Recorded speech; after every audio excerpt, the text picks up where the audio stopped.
ఆగిపోయింది అంటాడు. వస్తావా నువ్వు? మే 9 తారీఖు నాడు అమరవీరుల స్తూపం ఉంది, చర్చ పెడతాం.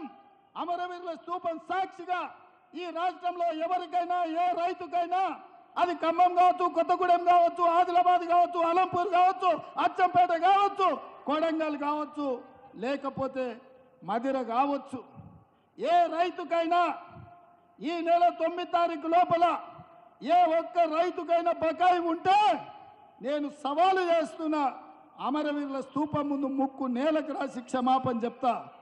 ఒకవేళ అందరు రైతులకు రైతు భరోసా పథకంలో నిధులు వస్తే నీ ముక్కు నేలకు రాసి క్షమాపణ చెప్తావు ఆ చంద్రశేఖర్ రావు అని నేను అడుగుతున్నా. కేసీఆర్ దిగిపోయిండు, రైతు భరోసా ఆగిపోయింది అంటాడు. వస్తావా నువ్వు? మే 9 తారీఖు నాడు అమరవీరుల స్తూపం ఉంది, చర్చ పెడతాం.